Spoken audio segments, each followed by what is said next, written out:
friend's house for dinner and it is so nice outside.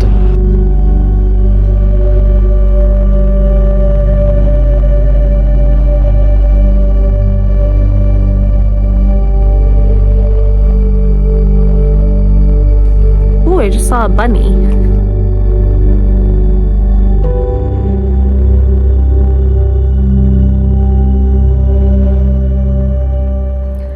I'm about to head out to do my first grocery shop since I got back from vacation. My fridge is completely empty, so I need to do a big restock, but I just wanted to show you my cute new little work setup. I don't know how I never thought about doing this before.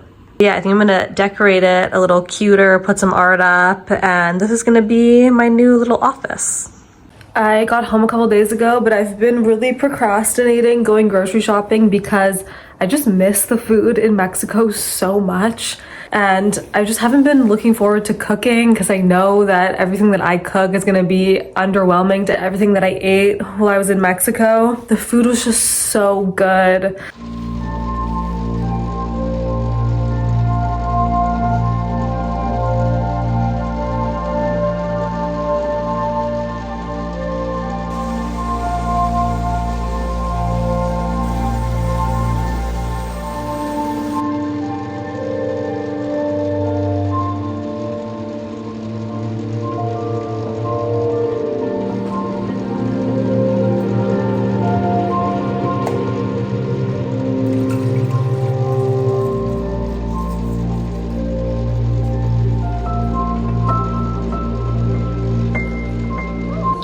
Bottoms up. Huh. It never really gets easier doing these. They're so intense.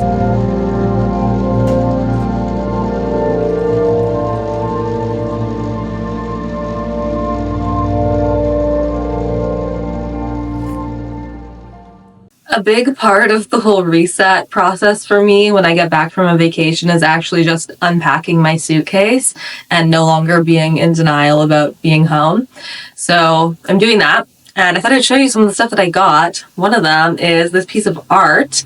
It's a print. I believe it's a woodblock print. I found it at a bookstore, and the artist, I'll put her name on screen because it's a little bit hard to read here. Yeah, the woman that owns the bookstore told me that this artist is also a poet, so I'm very curious to look into her poetry. Apparently some of it is translated to English, but I think I'm gonna hang this up over my new little desk setup. I think it'll look really good there. It needs a frame, but I'm just gonna use maybe tacks or something for now before I get it framed. I always dread this, I don't know why.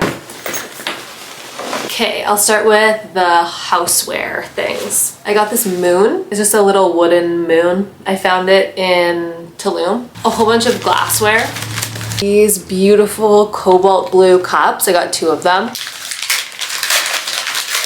2 of these.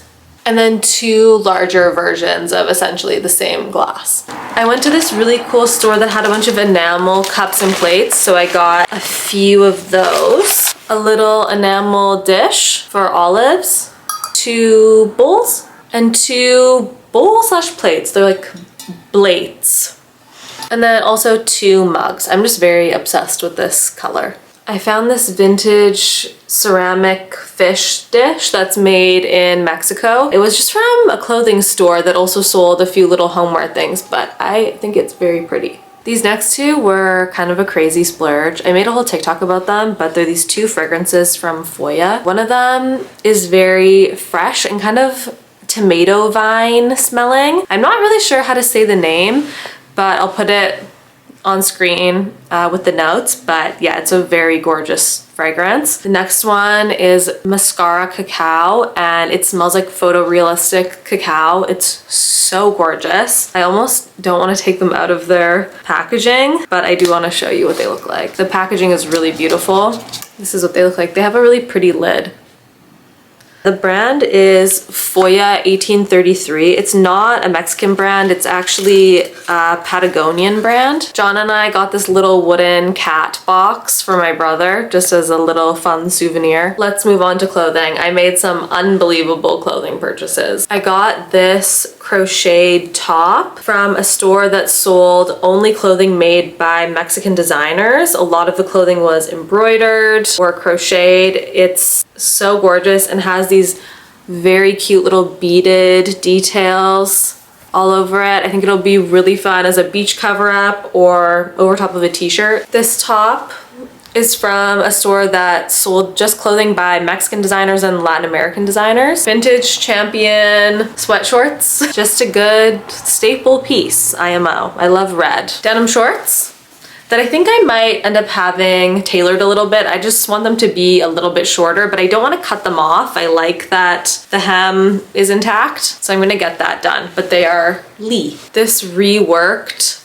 silk top, it's so beautiful. It also came with a matching scrunchie. This beautiful white dress. I love the stretchy bodice on it. It's also vintage and it's just very me. I love how thick it is. Another dress. I'm planning to wear this to a wedding this summer, but it kind of fits like a glove. This I got from a vintage store in Tulum. These boots are the exact same as my red cowgirl boots. I'm so happy that I found them in black. They're in very good condition. The leather's a little bit cracked, but I think they just need to be moisturized. Oh, I forgot about this jacket that I'm wearing. This is also from Mexico City. It's my new favorite. I love it so much. And then just some little miscellaneous bits and bobs. I got this chocolate from Casabosques and this Mexican slang dictionary. Off to yoga. I need to stretch out my limbs.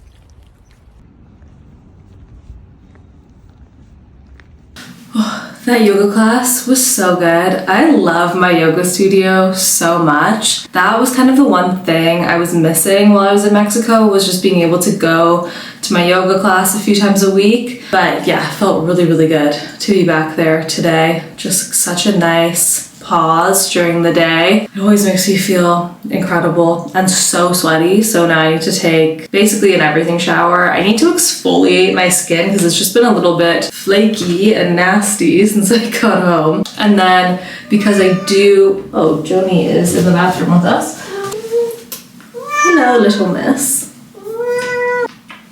Because I want to maintain my tan, I'm gonna put just a little bit of fake tan on when I get out of the shower. I think I'm gonna do this color hair mask. I feel like it just makes my color look a little bit richer and a little darker. Is the company Ice Cream or is the company KRO? Not sure. All right, let's scrub my gross, filthy body.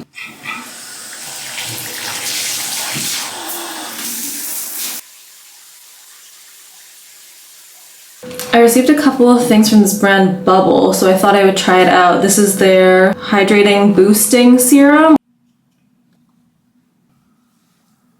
This is their moisturizer, and I have very dry skin. This feels really, really thick, so I think it might actually be kind of good for me. I'll keep using these over the next couple of weeks and let you know how I feel about them. But so far, they feel good.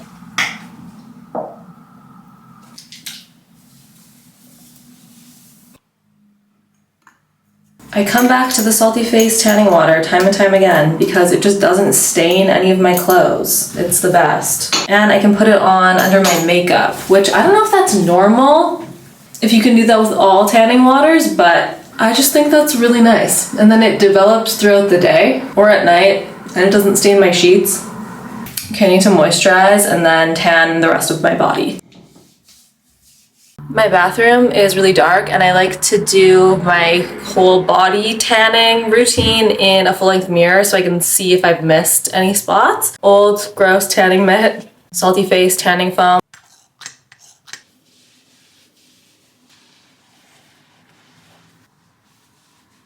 A little surprise errand has come up. I have to run over to the post office to get these two packages.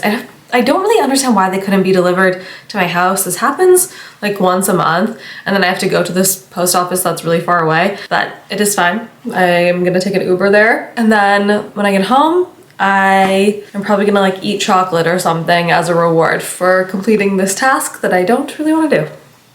I don't think I've showed you this mug yet, but I got it in Tulum and I think it is so beautiful. It's from World by Hand, and I'm drinking some green tea out of it.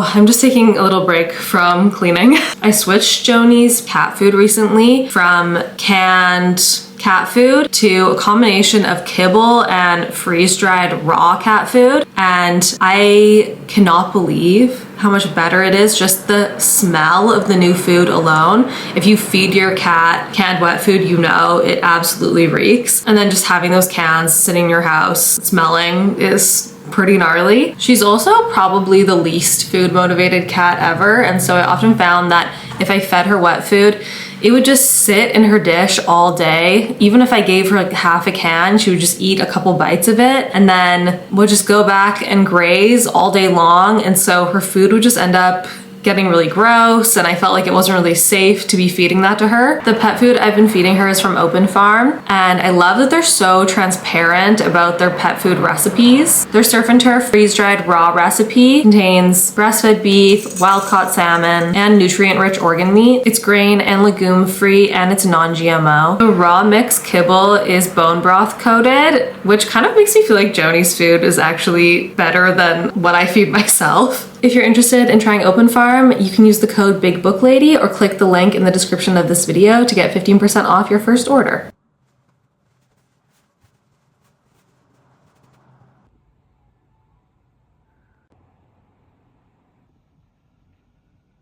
I'm about to meet a friend for a drink. I know it probably looks like I'm filming this all in the same day because I keep wearing this shacket. I'm very obsessed with it. But yeah, I'm about to meet a friend for a little drink, and I'll just show you what I'm wearing.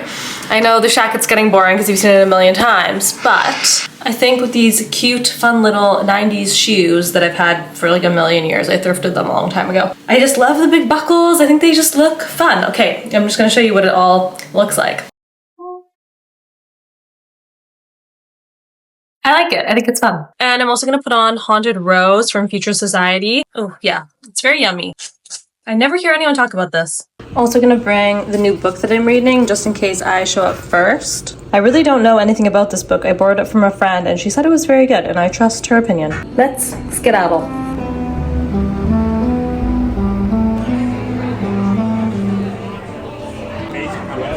very nice salad. Very nice. Oh yeah, very nice salad.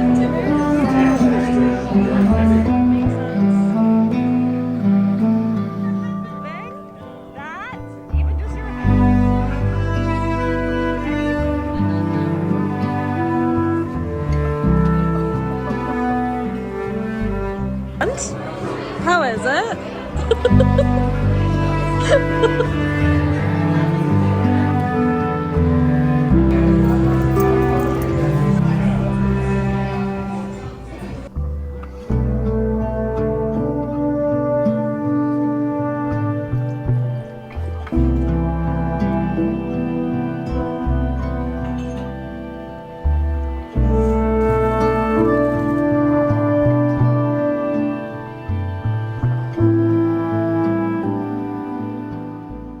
I've been reading Is Mother Dead, and I went into this book completely blind, although a friend did recommend it to me, but she didn't actually tell me anything about the book. It's so hard for me to get anything done when I'm reading a book that I really like, because all I want to do is just curl up in my bed and read all day. But I do have a lot of editing and just a whole bunch of work to do, so I can't do that, at least not today. It's about a Norwegian woman who has been estranged from her family for the last 40 years. And then when she's in her 60s, she moves back to her hometown and is living in the same place that all of her estranged family members live in. The book is essentially just her internal monologue as she's thinking about her family, but predominantly her mother. I really love the atmosphere in this book because the protagonist lives in a cabin. The way that she describes the cabin and the scenery and the wildlife at the cabin is just so beautiful. It's really making me want to rent a cabin while it's still a little bit chilly outside and just build fires and be really cozy. But I'm kind of thinking in the next couple days, I am gonna have a day where I just let myself read and do nothing else. I think I'm gonna vlog that reading day. I don't know if it'll be this book. Hopefully I'll have finished this book in the next couple days, but yeah, it might be something else. If you have a suggestion for a book that I should just spend an entire day reading, please let me know. I'm gonna leave you guys here. I'll see you really soon. Thank you for watching. As always, I really do appreciate you being here. And yeah, leave me some book recommendations if you got them. Okay, bye.